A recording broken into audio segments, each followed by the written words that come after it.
तर या बद्दल आपण नवीन धडा सुरू करत आहोत. ठीक आहे. तर धड्याकडे जाण्या अगोदर इथे काही 2-3 प्रश्न आहेत. आधी आपल्या पुस्तकामध्ये पाहून घेऊया काय आहे नेमके आपल्या पुस्तकामध्ये, कोणत्या धड्याबद्दल बोलत आहे. सगळेजण बघा. तर इथे तुम्हाला दिसत आहे की हा 14 नंबरचा आपला धडा आहे आणि त्यामध्ये सगळ्यात अगोदर पहिले 3 प्रश्न त्यांनी विचारलेले आहेत. काय?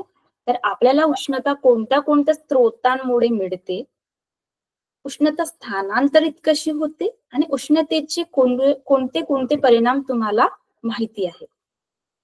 तर असं त्यांनी हा प्रश्न विचारला आहे.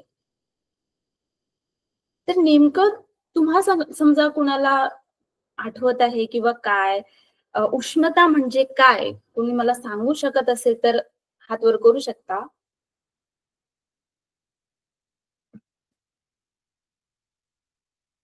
तुम्ही सांगणार मला?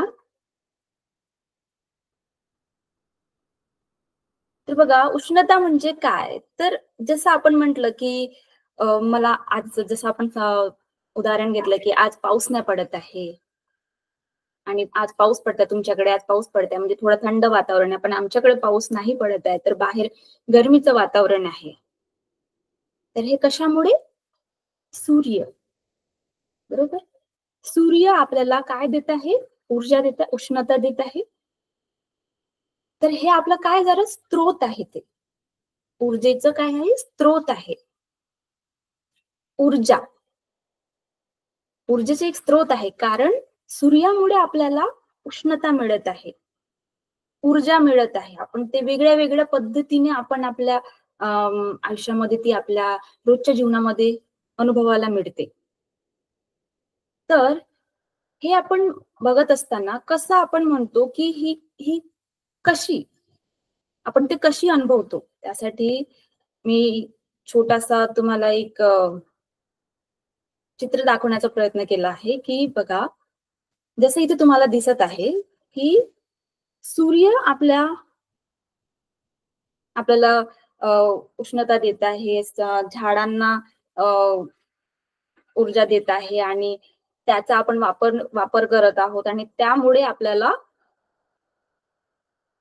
उष्णता या ऊर्जेमुळे आपल्याला नवीन नवीन जे काही आपण वापरू शकतो त्याचे फायदे ते आपण घेत आहोत. जसं झाडाला हिरवा पण येत आहे आणि त्याच्यामुळे ते अन्न बनवत आहेत आणि आपण त्यामुळे भाजीपाला खात आहोत.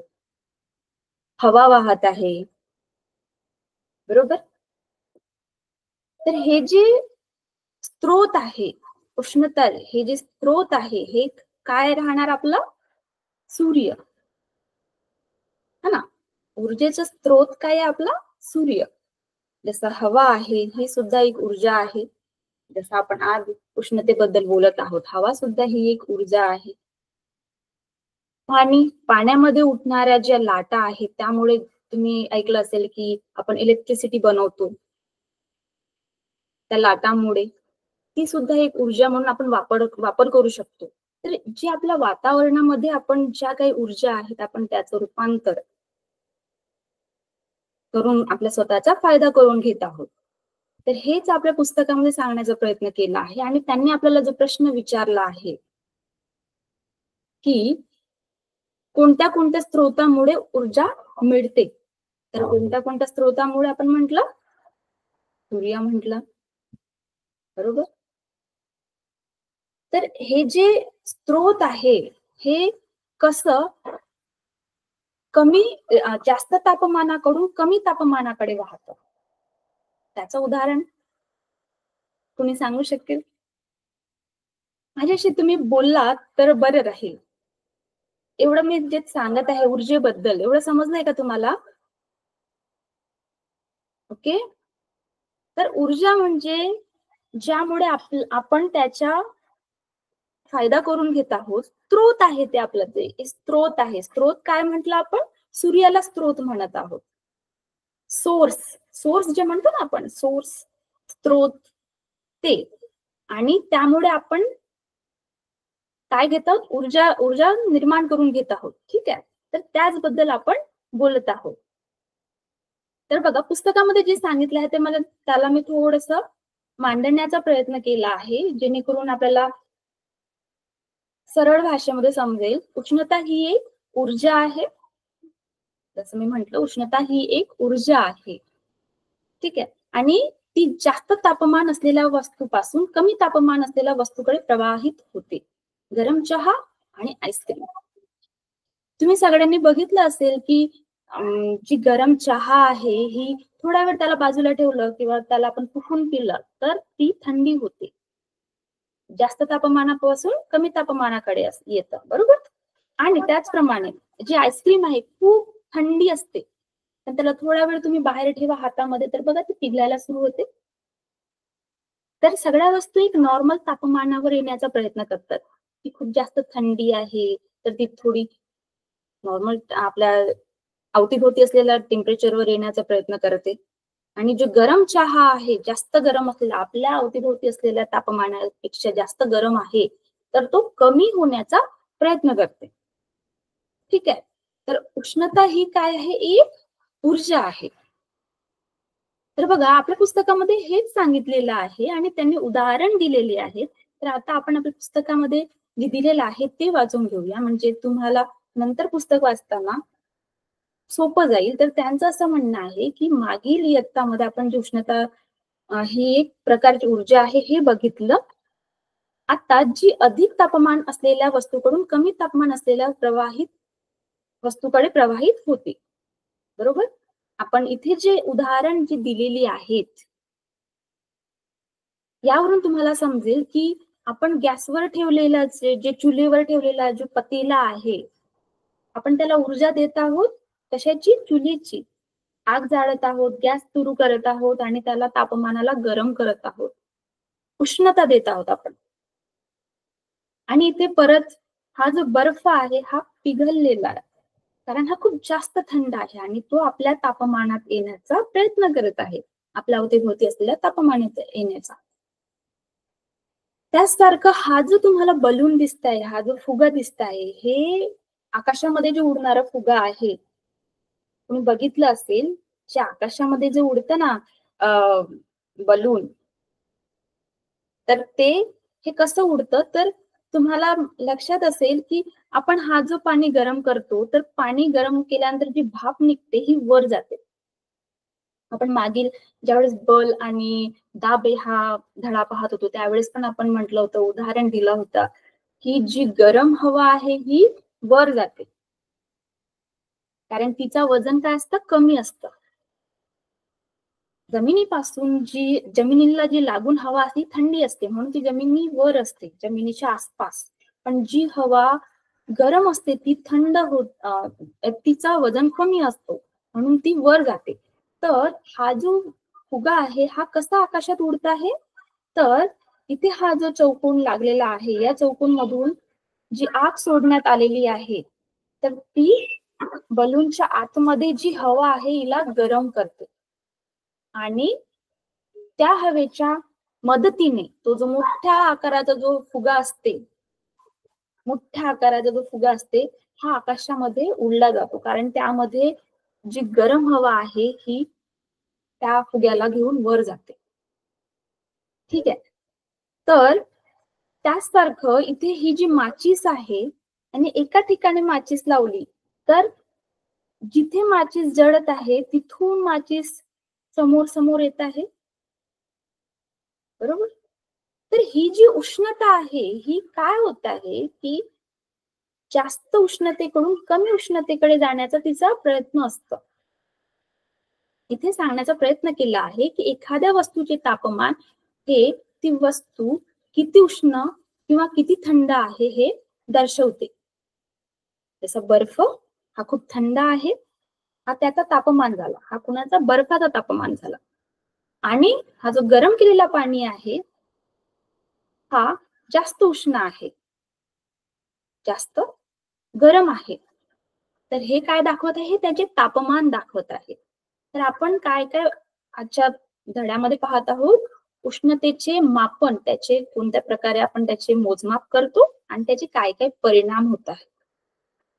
तर इथे आपल्या पहिल्याच फोटोमध्ये दिसत आहे, पहिल्याच पिक्चर मध्ये दिसत आहे की समजा पाण्याला गरम केलं तर त्याची भाप बनत आहे, हे जास्त गरम होऊन भाप बनत आहे, हवेचे रूपांतर होत आहे आणि हा जो बर्फ आहे, हा एक सॉलिड मधला जो बर्फ आहे हा पाण्यामध्ये रूपांतरित होत आहे, द्रवामध्ये रूपांतरित होत आहे.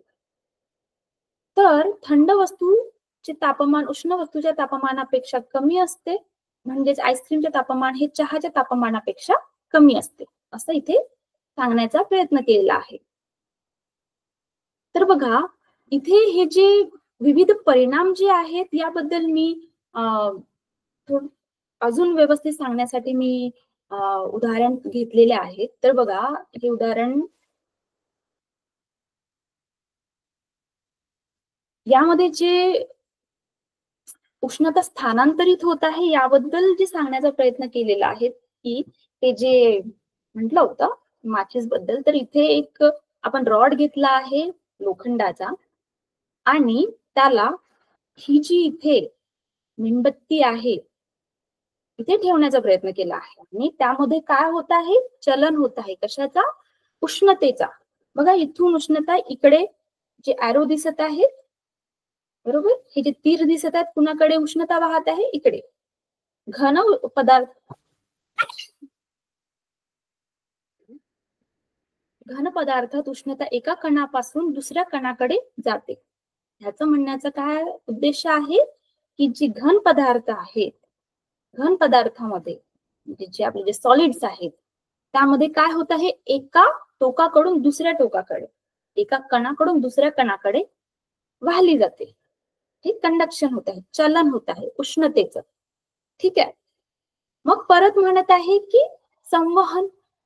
समजा आपण एखाद्या पाण्याला, हे द्रवाबद्दल बोलले जात आहे की हे जे उष्णता जी दिली जात आहे ती काय होत आहे, ही स्थानांतरित होत आहे, म्हणजे खालून वर जात आहे. बघा हे जे मॉलिक्युल्स आहेत, हे जे त्याचे कण आहेत पाण्यामध्ये, तुम्ही बघितलं असेल पाण्याला उबळी येते ना, असं पाणी खालून वर जातं. तर काय होत आहे, द्रव व वायूमध्ये उष्णतेचे स्थानांतरण प्रवाहाद्वारे होते. तर हे जे म्हणत आहे की पाणी गरम करताना खालचे पाणी वर येते व वरचे पाणी खाली जाते, हे उष्णतेचे हे काय आहे, परिणाम आहे. पहिल्या परिणामामध्ये बघितलं की हे एका टोकापासून दुसऱ्या टोकाकडे जाते, तर हे कशामध्ये, घन पदार्थामध्ये. आणि दुसरीकडे आपण काय बघितलं, द्रव व वायूमध्ये काय होत आहे, स्थानांतरण होत आहे. जसं हवा सुद्धा खालून वर जाते, आपण जसं बघितलं फुगाची जी हवा आहे, फुग्यामधली जी हवा आहे ती वर जात आहे, स्थानांतरण होत आहे.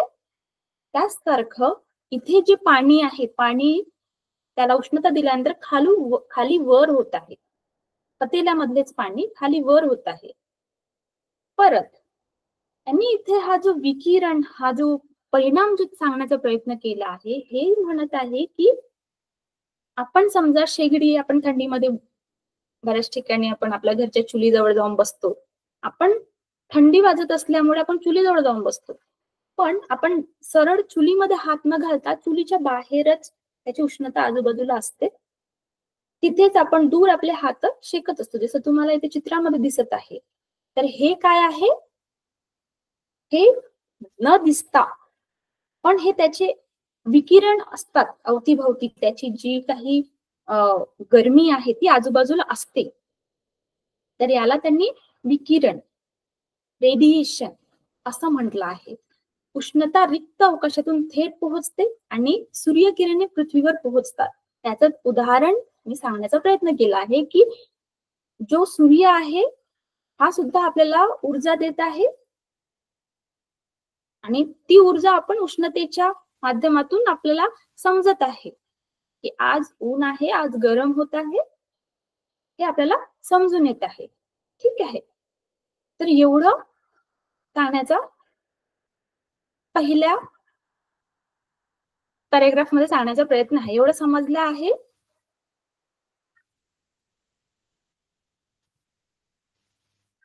काही अजून काही जे नाही समजलं किंवा काही परत सांगायचं असेल तर मला सांगा. समजलं? ओके. तर बघा, आपण हा जो धडा बघत आहोत यामध्ये फक्त एक बेसिक दिले आहे, म्हणजे उष्णता म्हणजे काय आणि त्याचे काय काय आपण समोर पाहणार हे तुम्हाला पुढच्या तुम्ही समोर जाणार शिकायला त्यावेळेस तुम्हाला डिटेल मध्ये दिलं राहील. फक्त आता आपल्याला समजून घ्यायचं आहे की ही जी उष्णता आहे याचे काय काय स्त्रोत आहेत आणि त्याचे आपण मापक काय पाहतो, आपण त्याला कशा प्रकारे मोजतो त्याचबद्दल आहे. ठीक आहे. तर आपल्या पुस्तकामध्ये परत त्यांनी आतापर्यंत मी जे बोलले आहे त्याचबद्दल त्यांनी सांगण्याचा प्रयत्न केला आहे की त्याचे स्त्रोत काय काय आहेत. तर बघा, त्यांनी म्हटलं आहे की स्त्रोत ऑफ हीट, उष्णतेचे स्त्रोत सूर्य म्हटलं आहे त्यांनी. सूर्य हा पृथ्वीला मिळणाऱ्या उष्णतेचा सर्वात मोठा स्त्रोत आहे. बरोबर. बघा किती मोठा स्त्रोत आहे, आपण त्यापासून जेवण खावण आपल्या शरीरावर लागणारे विटामिन्स त्यामुळे आपण जिवंत राहू शकतो. ठीक आहे.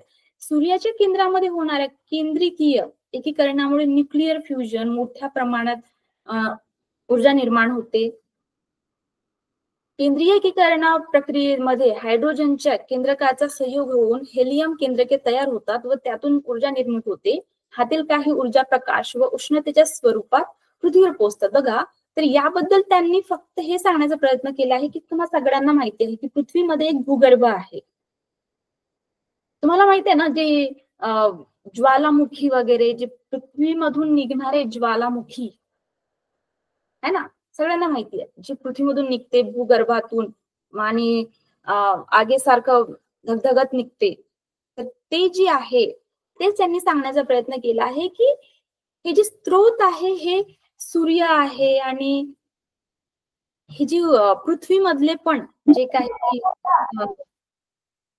भूगर्भातील होणारे जे काही हालचाली आहेत याबद्दल ते सांगण्याचा प्रयत्न. सूर्यामध्ये पण जे काही हेलियमचे केंद्रके वगैरे जे आहेत त्यामुळे जी ऊर्जा निर्माण होत आहे ती आपल्याला ऊर्जा व प्रकाश आपल्या पृथ्वीवर पोहोचवते.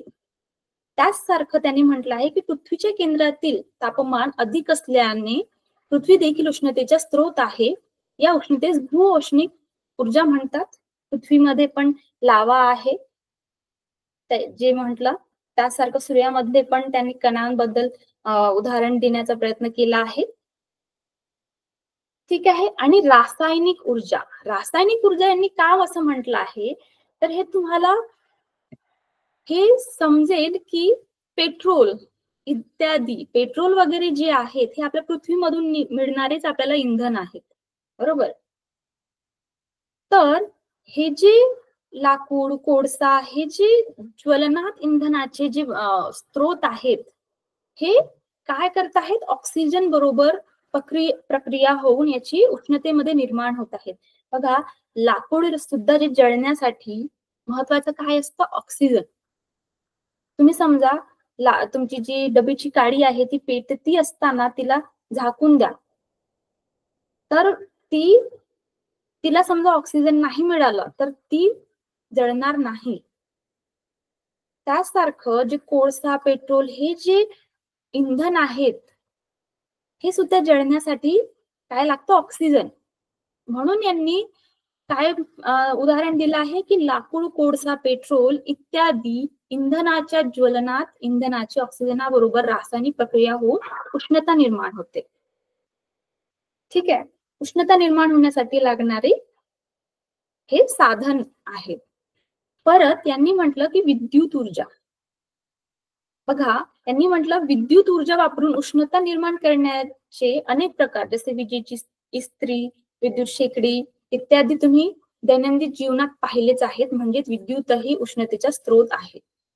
आपण या अगोदरच्या ज्या धड्यामध्ये बघितलं होतं की विद्युत ही एक ऊर्जाच आहे, एनर्जी आहे आणि त्याबद्दल आपण त्याचे जे उपयोग आहेत ते आपण पाहिले होते. त्याचे जे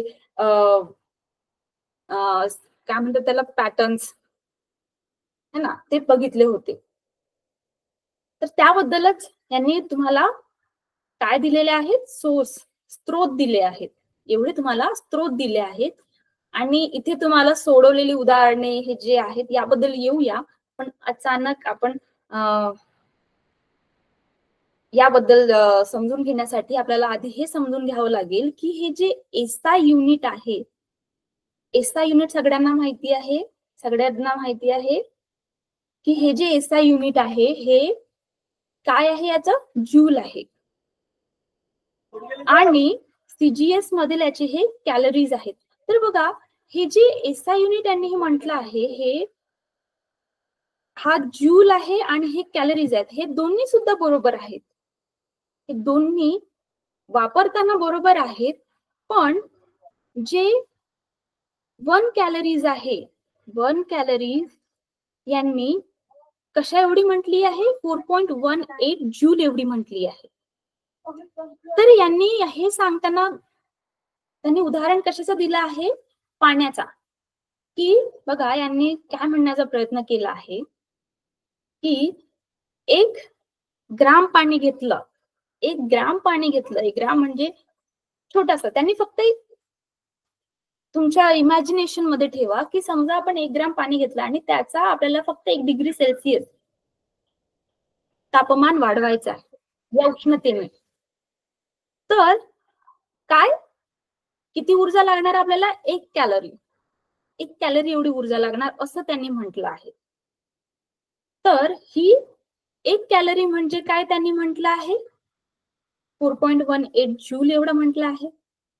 आणि जूल हे काय आहे, एसआय युनिट आहे. तर बघा, हे जे युनिट्स आहेत याबद्दल तुम्हाला कन्फ्यूज होण्यासारखं काही नाही आहे. पण समजा या युनिट्स बद्दल समजा काही प्रश्न आहेत, तर आपण इथे समजून घेऊया साध्या सरळ भाषेमध्ये की हे जे एसआय युनिट आणि हे जे सीजीएस युनिट जे आहे, हे फक्त एवढं लक्षात ठेवायचं, एसआय युनिट हे नवीन काळामधील मापक आहे आणि सीजीएस युनिट हे थोडं मागील काळामधील मापक आहे. तर जे सायंटिस्ट होते त्यांनी अभ्यास करताना जे वापरलं आहे ते काय आहे, सीजीएस. जवळपास जास्तीत जास्त सायंटिस्टने सीजीएस युनिट वापरले असणार. आणि हे जे एसआय युनिट आता हे जे नवीन आले आहे, हे आता वापरतो आपण. पण आपण सीजीएस युनिटला सुद्धा मागे ठेवत नाही, कारण सीजीएस युनिट काय दाखवतं, तर थोडे प्रमाण दाखवतं. समजा जसं किलोग्राम असेल तर ग्राम मध्ये सीजीएस मोजले जाते. समजा, लक्ष ठेवा, समजा एसआय युनिट मध्ये जूल हे किलोग्राम मध्ये मोजलं जात आहे, तर सीजीएस मध्ये कशामध्ये मोजलं जाणार, ग्राम मध्ये. ठीक आहे. तर फरक एवढाच आहे की हे थोडं थोडं वेगळं आहे, अन्यथा सारखंच आहे. पण त्याला कन्वर्ट करावं लागते की आपल्याला जसं एखादा एक्झाम्पल दिला आहे, त्यांनी म्हटलं आहे की तुम्हाला किलोग्राम एसआय मध्ये दिलेला आहे आणि तुम्हाला सॉल्व सीजीएस मध्ये करायचंय की एसआय मध्ये करायचंय, हे तुम्हाला लक्षात ठेवायचंय. तर इथे फक्त एवढं लक्षात ठेवा की काय, एका ग्रामला एका ग्राम वॉटर पाण्याला 1 डिग्री सेल्सिअसनी वाढवायचं असेल तर किती ऊर्जा द्यावी लागत आहे, 1 कॅलरी एवढी. आणि यांनी 1 कॅलरीची ऊर्जा किती एवढी म्हटली आहे, 4.18 जूल एवढी म्हटली आहे. हे आपल्याला रिकामी जागा किंवा कशामध्ये येऊ शकतं, ऑप्शनल क्वेश्चन्स मध्ये. हे तुम्ही लक्षात ठेवा, तुम्ही अंडरलाईन करून ठेवा तुमच्या पुस्तकामध्ये. सगळेजण पुस्तक घेऊन बसली आहेत, सगळ्यांनी त्याला अंडरलाईन करून ठेवा. हे प्रश्नामध्ये किंवा जसं इथे तुम्हाला हा जो उदाहरण आहे यामध्ये सुद्धा तुम्हाला सॉल्व करताना गरज पडणार आहे. ठीक आहे, एवढं समजलेलं आहे.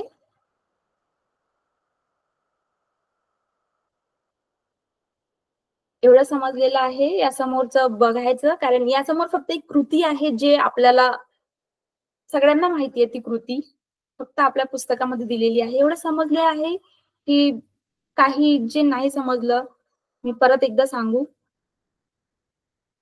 जे बसलेले समोर विद्यार्थी आहेत,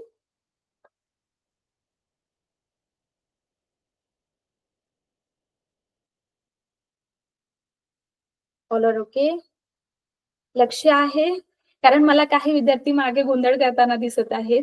काही लक्ष आहे, बघा, तुम्हाला काही प्रश्न असल्यास आपण याला थांबवू आणि तुमचे प्रश्न घेऊ, पण मला सांगा तुम्ही की काय नेमकं तुम्हाला प्रश्न आहेत ते, ठीक आहे? चला. तर एक आपण कृती पाहून घेऊ. काही न्यूमेरिकल्स सॉल्व्ह करण्यासाठी तुमच्या आधी बेस क्लिअर असायला पाहिजे. आपण न्यूमेरिकल्स घेऊ सुद्धा. पण एक कृती आहे आपल्या पुस्तकामध्ये दिलेली. त्या कृतीकडे एकदा पाहूया की नेमकं काय म्हणत आहे. ह्याच्या उष्णतेबद्दल आपल्याला काय सांगण्यात आलेलं आहे.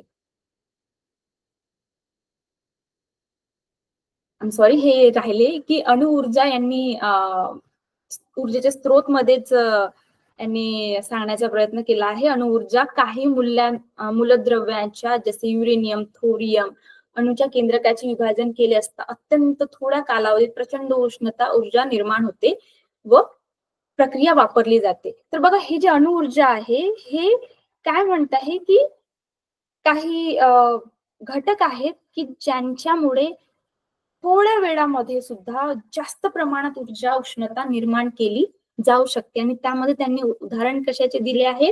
Thorium, uranium. तर हे जे उदाहरण दिले आहे हे उष्णतेचे स्त्रोत म्हणून वापरण्यात येतात. आणि अणुऊर्जा जी आहे त्या प्रकल्पामध्ये यांचा वापर केला जातो. कशासाठी? उष्णतेसाठी आणि ऊर्जेच्या निर्माणासाठी. आणि हवा आपण बोललोच की आपल्या सभोवताली असलेल्या हवेत देखील बरीच उष्णता समावलेली असते. तर बघा, टेम्परेचर. तर उष्णता आणि टेम्परेचर यामध्ये तफावत आहे. लक्षात ठेवायचं, सगळ्यांनी लक्षात ठेवायचं, तफावत आहे. बघा, त्यांनी म्हटलं आहे की एखादी वस्तू किती उष्ण किंवा किती थंड आहे हे आपण त्या वस्तूला हात लावून पाहू शकतो. परंतु आपल्याला जाणवणारी उष्ण किंवा थंड ही संवेदना सापेक्ष असते. हे आपल्याला समोरच्या त्या कृतीवरून आपल्याला समजायची आहे. तर हे सांगण्याचा असं त्यांचा अर्थ आहे की जी जो टेम्परेचर आहे, जो तापमान आहे हे निर्भर ठेवतं कशावर? आपण काय समजत आहोत. जसं बघा, मी सांगण्याचा प्रयत्न केला आहे की एखादी जी वस्तू गरम की थंड आहे हे कशामुळे समजतं? आपण त्याचं तापमान म्हणतो. जसं आपण बर्फाला हात लावला तर आपण काय म्हणणार? हा थंड आहे, बरोबर? तर हे फक्त आपल्याला त्याच्यात जाणवतं. त्यांनी म्हटलं आहे की हे आपल्याला जाणवतं. बघ, त्यांनी म्हटलं की हात लावून पाहू शकतो, आपण त्या वस्तूला हात लावून पाहू शकतो. परंतु आपल्याला जाणवणारी उष्ण किंवा थंड ही संवेदना सापेक्ष असते, बरोबर? आपण जी आग पेटत आहे त्याबद्दल आपण असं नाही म्हणू शकत की हा एवढ्या एवढ्या प्रमाणामध्ये गरम आहे, ही आग एवढ्या एवढ्या प्रमाणामध्ये जळत आहे, आपण असं सांगू शकत नाही. त्यासाठी त्यांनी एक इथे कृती ठेवलेली आहे. बघा, इथे त्यांनी सांगण्याचा प्रयत्न केला आहे की काय घ्या म्हणत आहे? 3 भांडे घ्या सारखी, त्यांना अबक अशी नावं द्या आणि तुमचा उजवा हात अ मध्ये बुडवा. त्यांनी अ मध्ये काय ठेवलं? गरम पाणी इथे. आणि ब मध्ये काय टाकलं? थंड पाणी. आणि अ व ब मध्ये थोडे थोडे पाणी इथे टाका. तर इथे काय आहे? इथे थोडस पाणी ना थंड आहे ना गरम आहे, नॉर्मल पाणी आहे. आता काय म्हणत आहे? आता दोन्ही हात क मध्ये बुडवा. तुम्हाला काय जाणवते ते तुम्ही बघा. तर दोन्ही हात तुम्ही थंड पाण्यामध्ये आणि थोडं गरम पाण्यामध्ये हात घालून ठेवा. आणि इथे मग परत जे थंड आणि गरम दोन्ही नाहीये पाण्यामध्ये हात घाला. काय जाणवते ते तुम्हाला बघायचं आहे. तर त्याबद्दल त्यांनी एक्सप्लेनेशन दिलं आहे समोर की जरी दोन्ही हात एकाच भांड्यातील पाण्यात म्हणजे एकाच तापमानाच्या पाण्यात बुडवले असले तरी उजव्या हाताला ते पाणी थंड जाणवेल आणि डाव्या हाताला तेच पाणी गरम जाणवेल. ह्याचे कारण आहे त्याचे विचार करा. समजलं यात काय म्हणणं आहे? की समजा तुम्ही एखाद्या गरम पाण्यामध्ये हात ठेवला आणि तुम्ही बघा गरम पाण्याला हात लावला तर आपण पटकन त्याला बाहेर काढतो आणि थंड पाण्यामध्ये हात ठेवतो. तशासारखं समजा तुम्ही जास्त गरम पाणी नाहीये ते हाताला लासण्यासारखं, पण थोडं गरम आहे आणि इथे थोडं थंड आहे, हाताला जाणवेल एवढं. मग ते परत इथे ठेवण्याचा प्रयत्न केला आहे, जिथे पाणी नॉर्मल टेम्परेचरवर आहे. तर जे गरम पाण्याचा जो हात आहे, त्याला काय होणार? हा जो पाणी थंड लागणार आणि जो थंड पाण्यातून काढलेला जो हात आहे, त्याला हे पाणी थोडंसं गरम लागणार. पण पाणी तर नॉर्मलच आहे. साधंच टेम्परेचर आहे. साधंच तापमान आहे त्या पाण्याचं, पण तरी सुद्धा त्याचा वेगळा अनुभव आपल्याला येणार. तर का बरं? ते तुम्हाला विचार करायचा आहे. तर त्यामधून काय लक्षात येत आहे, की केवळ बघा याला अंडरलाईन करून ठेवा, केवळ स्पर्शाने एखाद्या वस्तूचे किंवा पदार्थाचे तापमान अचूकपणे सांगू शकत नाही. आपण असं म्हणू शकत नाही, की याचं एवढं तापमान आहे, फक्त हात लावू. पण तसेच जास्त गरम किंवा थंड वस्तूस हात लावल्याने इजा होण्याची देखील शक्यता असते. म्हणून तापमान मोजण्यासाठी आपल्याला उपकरणाची गरज असते. तापमापी थर्मोमीटर हे तापमान मोजण्यासाठी उपकरण आहे. हे तुम्हाला इथे सांगण्याचा प्रयत्न केला आहे, की इथे काय तुम्हाला समजा तापमान मोजायचं असेल तर काय थर्मोमीटरचा वापर करतो आपण. ठीक आहे? ही कृती समजली आहे? कृती अगदी साधी आहे. समजली आहे का? आता आपण जे ऊर्जा जे बघत आहोत, जे उष्णतेची जी बघत आहोत, त्याच्याच बद्दल त्याचे प्रकार बघितले, की कशा प्रकारे ही ऊर्जा स्थानांतरित होते आणि त्याचे काय परिणाम होतात. आता आपण ते पाहणार आहोत, की त्याचे मोजमाप आपण कसं करणार आहोत. तर एवढं तुम्हाला समजलं आहे का? कृतीद्वारे नसेलही समजलं तर त्याच्या अगोदरचे जे परिणाम आहेत किंवा जे प्रकार बघितले त्याबद्दल काही प्रश्न आहेत?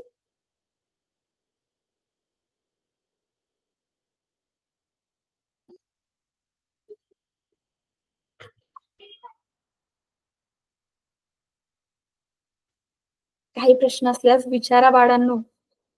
आपण वर्गामध्ये बसले आहोत, सगळ्यांनी लक्ष देत आहात ना?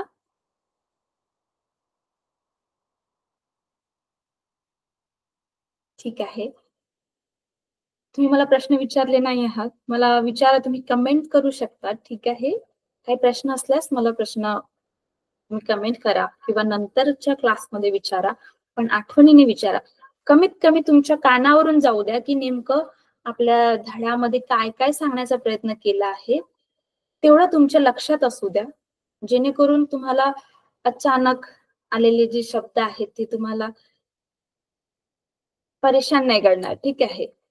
कारण अचानक शब्द आले किंवा तुम्हाला अचानक काही जसं ज्यूल्स, कॅलरीज आहेत, हे तुम्हाला थोडं लक्षात ठेवणाऱ्या एंटिटीज आहेत. बाकी तर तुमच्या रोजच्याच हालचालीमधल्या गोष्टी असतात. फक्त काही जे आहेत, ते तुम्हाला लक्षात ठेवण्यासारखे आहेत, जेणेकरून तुम्हाला जे पेपरमध्ये येतायत त्यावेळेस तुम्हाला आसान जाणार.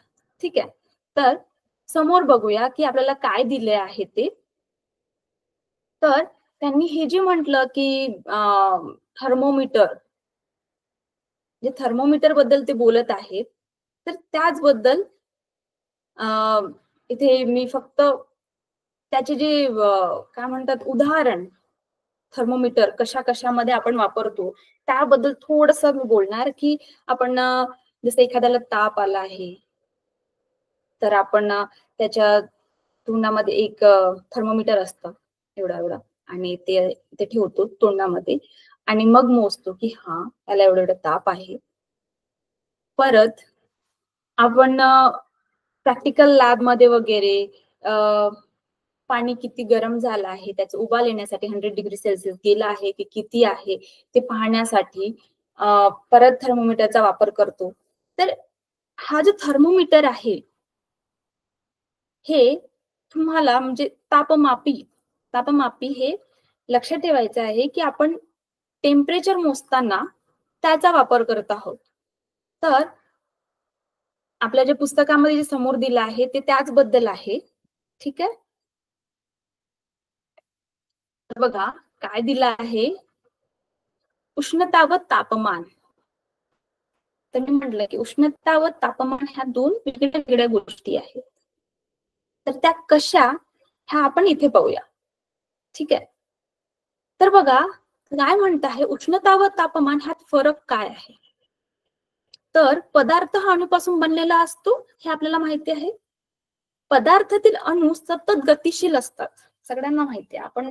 मी जेव्हा इलेक्ट्रॉन्स हे जे बोलत होते, इलेक्ट्रिसिटी आपण बद्दल बोलत होतो, त्याबद्दल जेव्हा बोलत होतो त्याचबद्दल आपण बघत होतो की पदार्थामधील जे अणू आहेत, अणू इलेक्ट्रॉन्स हे सतत हालत असतात. त्याच्यामुळे काय होत असतं, इलेक्ट्रिसिटी वाहत असते, त्याचे प्रवाहन होत असतं. सगळ्यांना लक्षात आहे. तर ह्यांचं असं म्हणणं आहे की पदार्थ हा अणूपासून बनलेला असतो हे आपल्याला माहिती आहे. पदार्थातील अणू सतत गतिशील असतात, बरोबर. हे जे इलेक्ट्रॉन्स असतात ते सतत गतिशील असतात अणू, आणि त्यांच्या गती ऊर्जेचे एकूण प्रमाण हे त्या पदार्थातील उष्णतेचे मापक असते. तर तापमान हे अणूच्या सरासरी गती ऊर्जेवर अवलंबून असते. दोन वस्तूतील अणूची सरासरी गती ऊर्जा समान असल्यास त्याचे तापमान समान असते. तर बघा यांनी इथे हे जे ठेवण्याचा प्रयत्न केला आहे, हे जे तुम्हाला इथे दिसत आहे बघा, इथे ठेवण्याचा प्रयत्न केला आहे. आणि यांची काय म्हणत आहे की यांची जी हालचाल आहे हे कशावर अवलंबून आहे, गतीवर. गतीच्या, समजा ती हालत आहे तर काहीतरी ऊर्जा निर्माण करत आहे.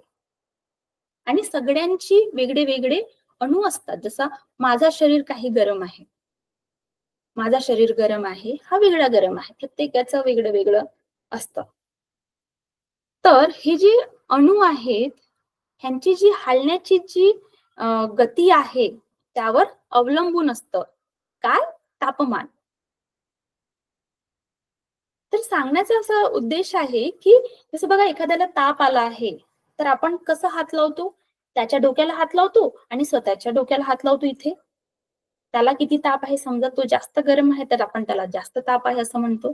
तर हे यासारखं असतं की एखाद्या जो पदार्थ आहे त्याचे जे अणू आहेत हे हलत असतात आणि प्रत्येक पदार्थाचे अणू हे वेगळ्या वेगळ्या गतीने एका ठिकाणी हलत असतात. ठीक आहे.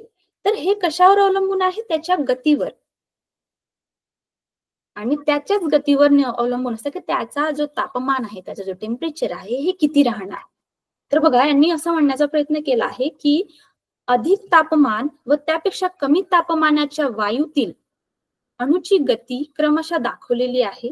अणूंना जोडून दर्शवलेल्या बाणाची दिशा व लांबी अनुक्रमे अणूच्या वेगाची दिशा परिमाण दर्शविते. उष्ण वायूतील अणूचा वेग थंड वायूतील अणूच्या वेगापेक्षा अधिक असते. तर जसा मी उदाहरण दिला होता की जी उष्ण हवा आहे ही वर वाहते आणि जी थंडी हवा असते ही खाली असते. तर बघा यांनी काय म्हटलं आहे की उष्ण वायूतील अणूचा वेग थंड वायूतील अणूच्या वेगापेक्षा अधिक असतं. म्हणून तो जो बलून आहे, जिथे तुम्हाला हा जो उदाहरण जो दिलेला आहे, हा बघा हा जो उदाहरण दिलेला आहे यासाठी दिलेला आहे की समजा उष्णता जास्त असेल तर त्यांचा वेग काय राहणार, अणूचा जास्त राहणार. तर बघा त्यांनी ह्यामध्ये जे बाण आहेत, बाण जी दर्शवलेली आहेत ही बाजूच्या दिशेने दर्शवलेली आहेत. तर ह्यांचं काय म्हणणं आहे की हे काय, ह्यांची वेग जास्त राहणार. समजा हे उष्ण राहणार, गरम राहणार. ठीक आहे. तर त्याचप्रमाणे त्यांनी म्हटलं आहे की आकृती क मध्ये वस्तूतील अणूचा वेग बाणाद्वारे दाखवला आहे. स्थायूतील अणू त्यांच्यामधील परस्पर बलाने बांधलेली असतात व त्यामुळे आपल्या स्थानावरून विस्थापित होत नाही. आपण जे बघितलं होतं की अणू हे एक कण हे कशामुळे बनलेलं असतं, त्यांच्या स्वतःच्या एका बांधिलकीमुळे त्यांच्या स्वतःमध्ये जी एनर्जी असते त्यामुळे ते बांधलेली असतात आणि त्यामुळे ते एका ठिकाणाहून दुसऱ्या ठिकाणावर जात नाही. उष्णतेमुळे आपल्या स्थिर जागेवरच ते आंदोलित होतात. एकाच ठिकाणावर ते व्हायब्रेट होतात. तुम्हाला एक एक एक्सपेरिमेंट मी पुढच्या क्लासमध्ये ऑनलाईन दाखवण्याचा प्रयत्न करेन, की जो फुगा असतो ना, ज्यामध्ये गरम हवा भरलेली असते, ते ते कसं मोठं होतं. पण त्याला समजा तुम्ही फ्रिजमध्ये पाणी टाकून त्याला ठेवलं, पाणी टाकून ठेवलं आणि फ्रिजमध्ये त्याला त्याच्या फ्रीझरमध्ये ठेवून दिलं, तर त्याचा आकार कमी होतं. तर तेच इथे सांगण्याचा प्रयत्न केला आहे, की उष्णतेमुळे आपल्या स्थिर जागेवरच ते हालचालीत होत असतात. का बरं? तर त्यांची उष्णता वाढलेली आहे. तर इथे हे सांगितलेलं आहे, की हे जे आहे, यांची जी हालचाल होत आहे, ही उष्णता समजा वाढली, तर हालचाल होऊन ते बाजूला जाणार. प्रसारित होणार, प्रसारित. आकुंचित कधी होणार? समजा त्यांची जी उष्णता आहे ती कमी झाली तर आकुंचित होणार. तेच इथे सांगण्याचा प्रयत्न केला आहे, की एकाच पदार्थापासून बनलेल्या दोन वस्तू आहेत. अ चे वस्तुमान ब च्या वस्तुमानाच्या दुप्पट आहे. म्हणजेच अ मधील अणूची संख्या ही ब मधील अणूच्या संख्येच्या दुप्पट आहे. जरी अ व ब चे तापमान समान असले, म्हणजे त्यातील अणूची सरासरी गती ऊर्जा समान असली, तरी अ मधील अणूची एकूण गतीज ऊर्जा व मधील अणूच्या एकूण गतीज ऊर्जेपेक्षा दुप्पट असेल. म्हणजे जरी अ व ब चे तापमान समान असले, तरी ही अ मधील ऊर्जा ही ब मधील उष्णतेपेक्षा दुप्पट असेल. ठीक आहे. तर ही जी म्हणत आहे की तापमान हे काय आहे? हे निर्भर कशावर करत आहे? समजा जास्त तापमान असेल तर काय म्हणत आहे? ही त्या ऊर्जेपेक्षा जास्त राहणार. कोणापेक्षा? थंड ऊर्जेपेक्षा. आणि तापमान जरी समान असले तरीही जसं ब मधील जे उष्णतेचे जे तापमान आहे हे दुप्पट राहणार. कशापेक्षा? अपेक्षा. तर हा जो एक ही जी हे जे सांगण्याचा इथे जो प्रयत्न आहे, हे तुम्हाला मी जो म्हणत आहे की फुगा जे आहे बलून, त्यामध्ये समजा गरम हवा असेल तर ते वर जातं. पण समजा त्यामध्ये तुम्ही बर्फ किंवा पाणी टाकून त्याला फ्रीझरमध्ये टाकलं तर ते आकुंचित होत आहे. तर हे जे आहे हे तुम्हाला त्या प्रयोगावरून समजेल. तर इथे जो तापमान व उष्णता आहे, फक्त एवढं समजा की हे निर्भर करतं तुमच्या किती प्रमाणात त्यामध्ये तापमान आहे उष्णतेमध्ये. उष्णता त्यावर निर्भर करते. ठीक आहे. तर बघा ही जी उदाहरण दिलेली आहेत यामध्ये त्यांनी सांगण्याचा प्रयत्न केला आहे की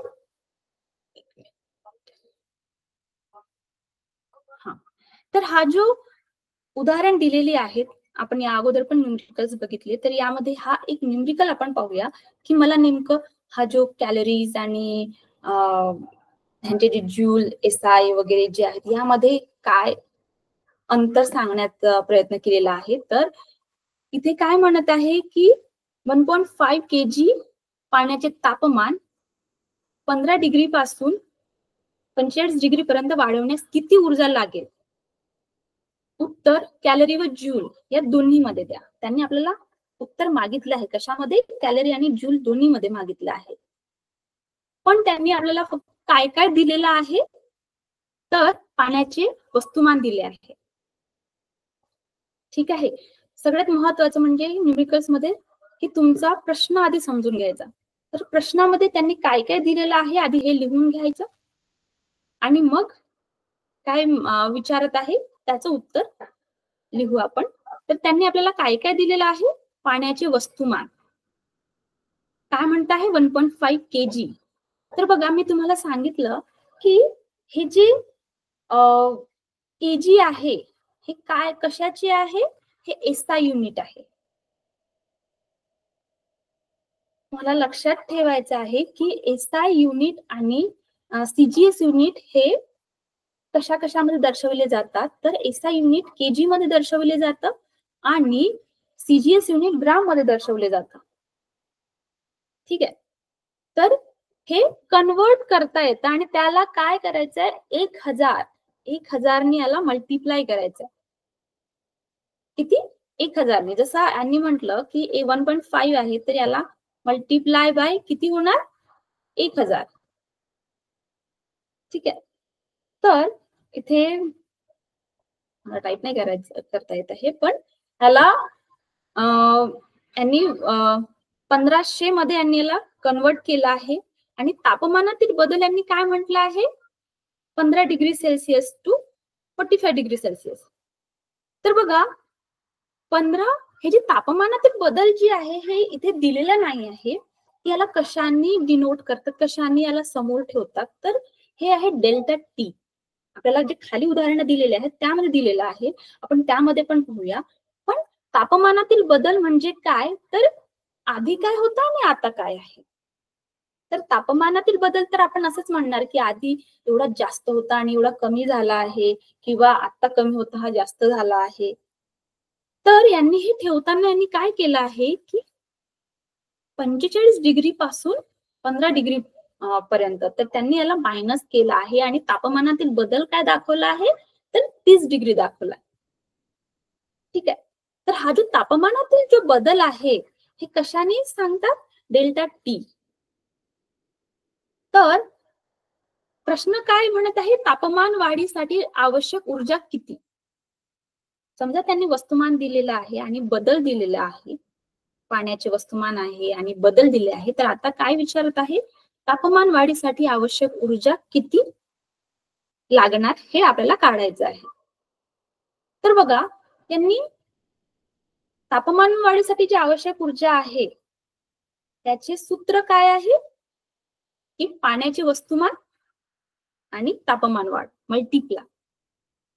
तर त्यांनी सरळ इथे संख्या ठेवलेल्या आहेत, पण हे संख्या नेमक्या इथे 30 डिग्री सेल्सिअस हे यांनी इथे प्रश्न आहे, काही प्रश्न आहेत न्यूमेरिकल्स मध्ये, काही प्रश्न आहेत? ठीक आहे. तर तापमान वाढीसाठी जी आवश्यक ऊर्जा आहे यासाठी त्यांनी हा फॉर्म्युला ठेवलेला आहे. ठीक आहे. तर याला त्यांनी वस्तुमान आणि तापमान वाढी ज्याला मल्टिप्लाय केला आणि याचा उत्तर यांनी हा काढला आहे. तर एक यांनी काढलाय सीजीएस मध्ये कॅलरीज, बरोबर, कॅलरीज. मग आता हे जे आहे याला यांनी कशासोबत मल्टिप्लाय केलेला आहे? 4.18. का बरं? तर बघा इथे 1 point calories is equal to 4.18. ठीक आहे. म्हणून त्यांनी सगळ्यात अगोदर काय काढलं? कॅलरीज मध्ये त्यांनी उत्तर काढलं आणि त्याला मग सरळ 4.18 सोबत मल्टिप्लाय केलं. तर यांनी हा उत्तर कशामध्ये काढले? कॅलरीज मध्ये आणि जूल मध्ये सुद्धा यांनी उत्तर काढलेले आहे. तर इथे प्रश्न कॅलरी आणि जूल या दोन्ही मध्ये द्या असं होतं, तर त्यांनी दोन्ही काढण्याचा प्रयत्न केलेला आहे. तर बघा हा जो तापमानातील जो बदल आहे हे आपल्याला जे गिवन मध्ये आपण दिलेले मध्ये लिहितो प्रश्न सोडवण्या अगोदर किंवा आपला फॉर्म्युला ठेवण्या अगोदर, तर हे प्रश्न आधी समजून घेण्यासारखं आहे की त्यांनी काय काय दिले आहे? पाण्याचे वस्तुमान दिलं आहे आणि त्याचे तापमान बदललं आहे हे दिलेलं आहे. तर त्यामध्ये किती ऊर्जा लागलेली आहे जूल कॅलरी मध्ये, ते उष्णता किती लागली आहे हे जूल कॅलरी मध्ये काढण्याचा प्रश्न आहे. तर त्यांनी म्हणून सगळ्यात अगोदर तापमानातील बदल ठेवण्याचा प्रयत्न केला आणि मग त्यांनी फॉर्म्युला ठेवलेला आहे. ठीक आहे. तर बघा परत त्यांनी एक उदाहरण दिलेलं आहे, सरळ आहे, सोपं आहे आणि त्यांनी आता यामध्ये काय विचारलं आहे? पाण्याचे वस्तुमान. इथे त्यांनी पाण्याचे वस्तुमान दिले होते, तर इथे यांनी आता काय दिलेलं आहे? त्यांनी उष्णता दिलेली आहे आणि तापमानातील बदल दिले. आता आपल्याला काय काढायचं आहे? वस्तुमान. तर त्यांनी इथे ठेवलेलं आहे पाण्याचे वस्तुमान, तापमान वाढ आणि सरळ त्यांनी उत्तर लिहिलेलं आहे. पण त्यांनी हा जो 10 डिग्री सेल्सिअस हे जे ठेवलेलं आहे आणि हे कॅलरीज ठेवलेले आहेत, हे कशामध्ये आहे? सीजीएस मध्ये. तर यामध्ये त्यांनी काय नाही विचारलं आहे? त्यांनी एसआय युनिट मध्ये काढा असं पर्टिक्युलरली विचारलेलं नाही, स्पेशली विचारलेलं नाही आहे. तर यामध्ये एसआय युनिट काढण्याची गरज नाही आहे. समजा त्यांनी सीजीएस मध्ये दिलेले आहेत सगळे त्यांचे क्वांटिटीज, जसं त्यांनी कॅलरीज दिल्या हे सुद्धा सीजीएस मध्ये आहे, डिग्री सेल्सिअस सुद्धा यामध्ये आहे. तर आपण पाण्याचे वस्तुमान सुद्धा मास मध्ये मध्येच ठेवणार. ठीक आहे, मास मध्येच ठेवणार. तर त्याला आपण एसआय मध्ये कन्वर्ट नाही केलेलं आहे. तर हे न्यूमेरिकल आपल्याला इथे सोडवलेलं आहे. समोर आपण परत पाहणार, त्यामध्ये जे उदाहरण आहे छान दिलेली आहेत. यामध्ये आपण या धड्यामध्ये सगळ्यात जास्त न्यूमेरिकल्स आपल्याला सोडवायची आहेत. तर एवढं सगळं तुम्हाला समजलेलं आहे का? काही प्रश्न आहेत? काही असल्यास मला प्रश्न तुम्ही विचारू शकता. आणि महत्वाचं म्हणजे घाई होतंय का? कारण तुम्ही मला प्रश्न नाही विचारत आहात किंवा मी न्यूमेरिकल्स सांगत आहे, पण न्यूमेरिकल्स तुम्हाला किती समजत आहेत? जसं मी म्हणत आहे की न्यूमेरिकल्स आपल्याला समजून घ्यायची आहेत. त्यांनी 10 ग्राम म्हटलं, पाणी 10 ग्राम मध्ये घेतलं, पण आपण आजपर्यंत बघितलं लिटर मध्येच आपण पाणी घेत आहोत, पण आज अचानक आपण 10 ग्राम मध्ये घेतलं. मला कुणीही प्रश्न विचारला नाही की का बरं तुम्ही आज ग्राम मध्ये घेतलं म्हणून. समजा न्यूमेरिकल्स मध्ये काही प्रश्न असल्यास तुम्ही मला विचारू शकता, किंवा तुम्हाला मला नसेल सांगायचं तुमच्या टीचर यांना सांगा आणि ते मला प्रश्न विचारणार, जेणेकरून तुम्हाला हा जो क्लास आहे हे समजण्यासाठी आसान जाईल. कारण या लेसन मध्ये मागच्या आपण चुंबकत्व वगैरे जे इलेक्ट्रिसिटी बघितलं, विद्युत ऊर्जा आणि चुंबकत्व, या लेसन मध्ये न्यूमेरिकल्स नव्हती, उदाहरणं नव्हती, पण या लेसन मध्ये आहे, त्या धड्याला उदाहरणं आहेत. समजा उदाहरणामध्ये काही अडचण असल्यास मला सांगा, आपण एक सेपरेट क्लास घेऊ उदाहरणासाठी. कारण भौतिकशास्त्रामध्ये सगळ्यात जास्त न्यूमेरिकल्स पासून आपण दूर जातो, की थिअरी आपल्याला लक्षात येतं, पण जी न्यूमेरिकल्स आहेत, ही जी उदाहरणं आहेत, यामध्ये आपल्याला समजायला, प्रश्नच समजायला उशीर जातं, समजायलाच नाही पाहत आपल्याला, भले थिअरी समजून जाईल. तर काही प्रश्न असल्यास तुमच्या सरांना सांगा, मी सेपरेट क्लास घ्यायला तयार आहे. ठीक आहे, मला सांगा आजच्या क्लासमध्ये एवढं, आणि घाई होत असल्यास ते पण सांगा. ठीक आहे, okay, are you there? Okay, ठीक आहे, चला बाय.